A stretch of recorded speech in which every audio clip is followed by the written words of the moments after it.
The sharp click of Rear Admiral Thompson's polished black shoes echoed across the sun-scorched asphalt of Naval Station Norfolk. The air, heavy with salt, jet fuel, and anticipation, vibrated with energy as the fleet's annual commissioning ceremony drew near. Hundreds of sailors in immaculate dress whites stood in formation. Families waved tiny American flags. Dignitaries moved through the crowd like a tide of authority and ceremony. But the Admiral's ice-blue stare was fixed on one obstacle marring his perfect event. A quiet female security guard posted at the VIP checkpoint. "I don't have time for this," he snapped, voice low but razor-edged. "This is General Miller. His credentials are flawless. Your scanner's wrong. Let him through." The woman, dressed simply in a navy polo and khaki pants, didn't budge. She lifted a calm, steady hand. "Sir, with respect, if the digital scan fails, protocol requires a visual confirmation from command. It will only take a moment." A murmur rippled through the surrounding crowd as Thompson's expression darkened. In his world, a civilian contractor telling him to wait wasn't just inconvenient, it was intolerable. He stepped closer, lowering his voice to a venomous whisper meant for her, but audible to anyone nearby. "Your job is to facilitate, not obstruct. Step aside, or I'll have you removed from this base permanently." Silence settled over the checkpoint, broken only by the distant cry of a seagull. The woman didn't flinch.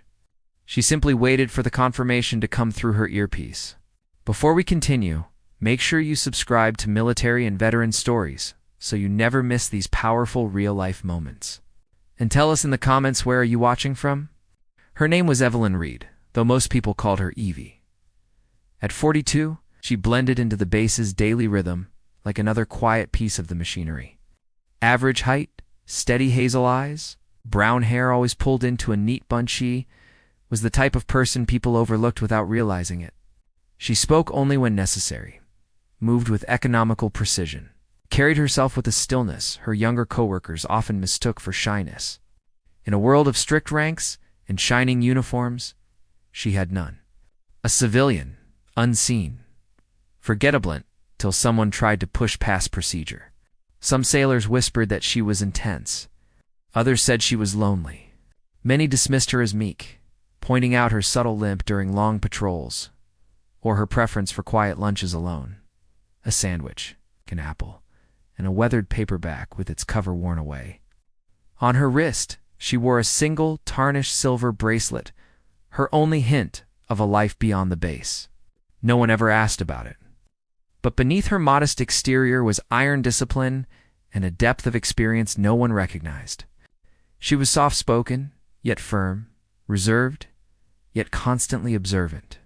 Her locker was organized with military precision. She was always the first to arrive, and she was always underestimated. The tension between her and Admiral Thompson hadn't appeared suddenly, it had been building. Thompson, shaped by decades of naval tradition, believed in loud commands, rigid hierarchy, and unquestioned obedience. Evie, a civilian with the quiet authority of a seasoned NCO, challenged him simply by existing. Their first clash happened a month earlier during a security briefing for a foreign dignitary's visit. Evie raised her hand and calmly pointed out a 200-yard blind spot along the proposed motorcade route. Thompson's condescending stare said everything. "Let's leave strategic analysis to those who actually wear the uniform," he announced loudly, earning nervous chuckles.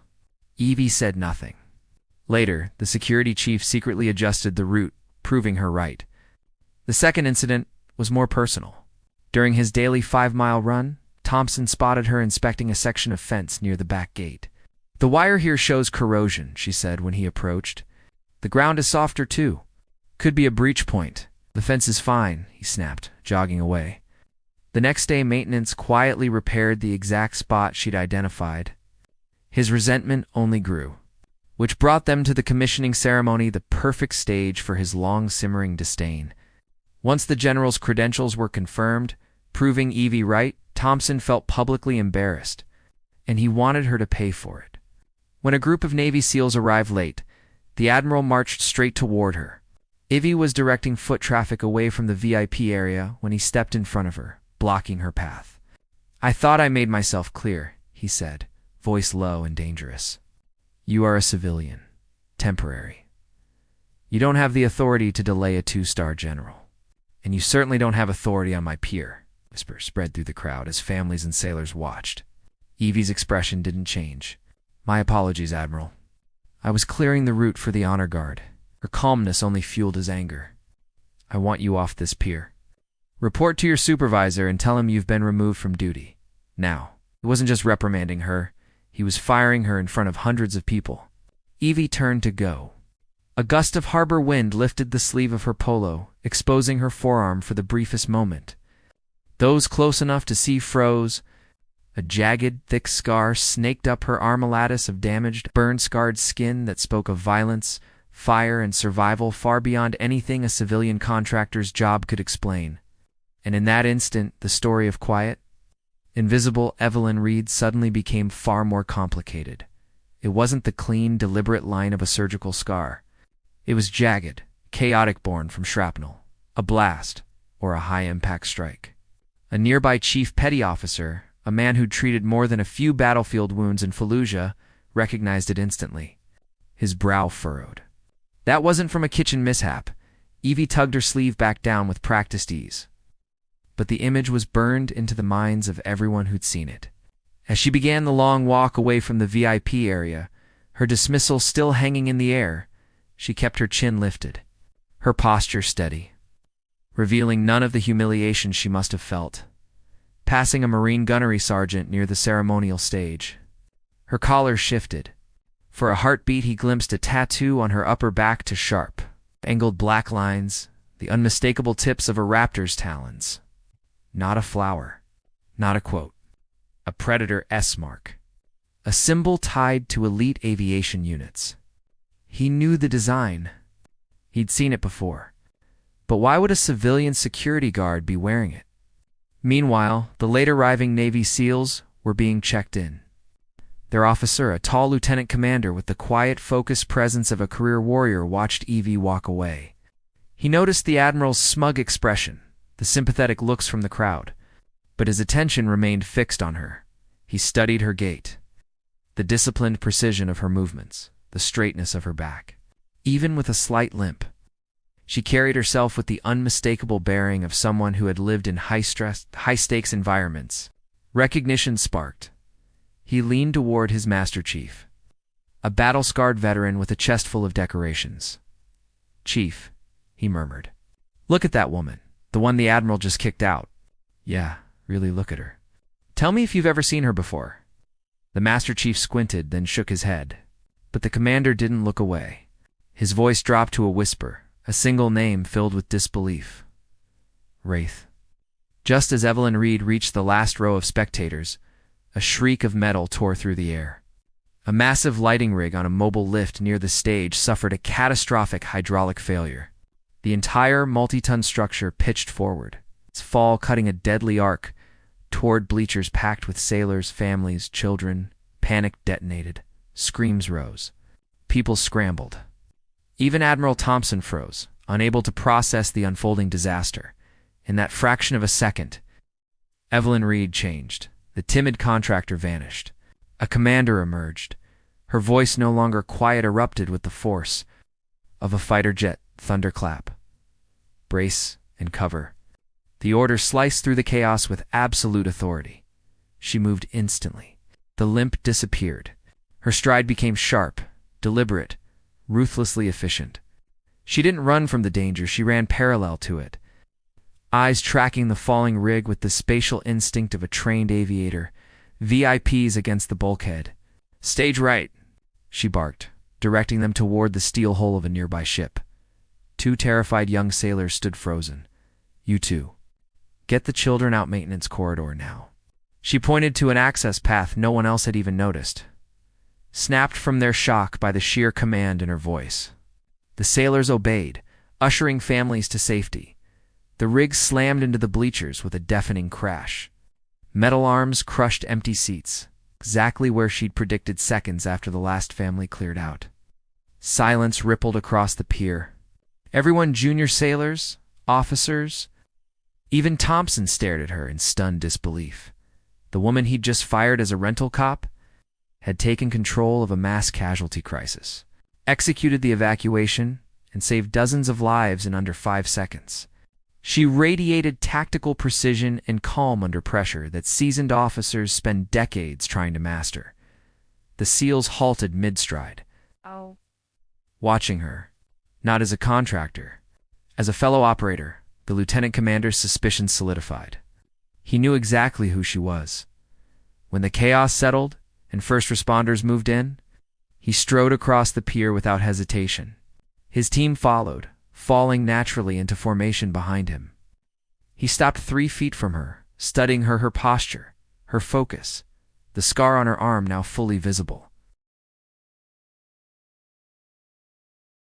Admiral Thompson stormed over, pale and breathless. "What is going on here, Commander? Who is this woman?" The SEAL officer didn't look at him.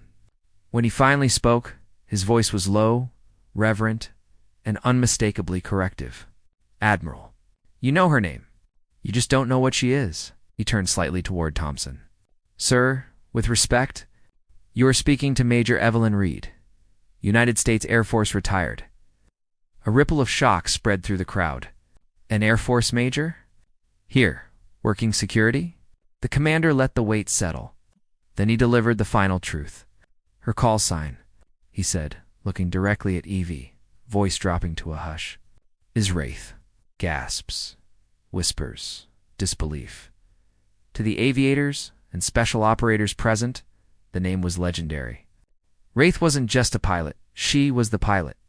One of the earliest and most decorated F-22 Raptor drivers, a ghost who flew black missions over hostile borders, a recipient of the Distinguished Flying Cross for an operation still classified, a woman who survived a catastrophic high-altitude ejection that should have ended her life and her career. They'd said she'd never walk again. Yet here she was. The pier fell into a sacred silence. Then the SEAL commander snapped to attention and delivered a salute so sharp it cut the air. "Ma'am," he said, voice thick with emotion, "it is an honor." His team followed instantly, their salutes cracking in unison. The Marine gunny saluted. An Army colonel saluted. Air Force veterans saluted. Sailors across the pier lifted their hands as one. They weren't saluting a contractor. They were saluting a warrior who had returned from legend. Admiral Thompson was the last to move. Frozen, humiliated, overwhelmed by shame, he finally raised his hand. His salute was rigid, trembling, and held far too long. It was a wordless apology. Evelyn didn't bask in the moment. She hated the attention. She gave the commander a small, respectful nod warrior to warrior end, then returned to helping families in the bleachers. Word of what happened spread across Naval Station Norfolk before sunset. A story retold in break rooms, in barracks, in mess halls. The story of the quiet security guard who turned out to be Wraith. A reminder that the greatest heroes often walk among us unnoticed. That true courage doesn't come from rank or noise. It comes from character, discipline, and instinct. And that you never, ever underestimate the person standing the watch. If you enjoyed this story, subscribe for more veteran stories. These moments keep the legacy of courage alive for generations.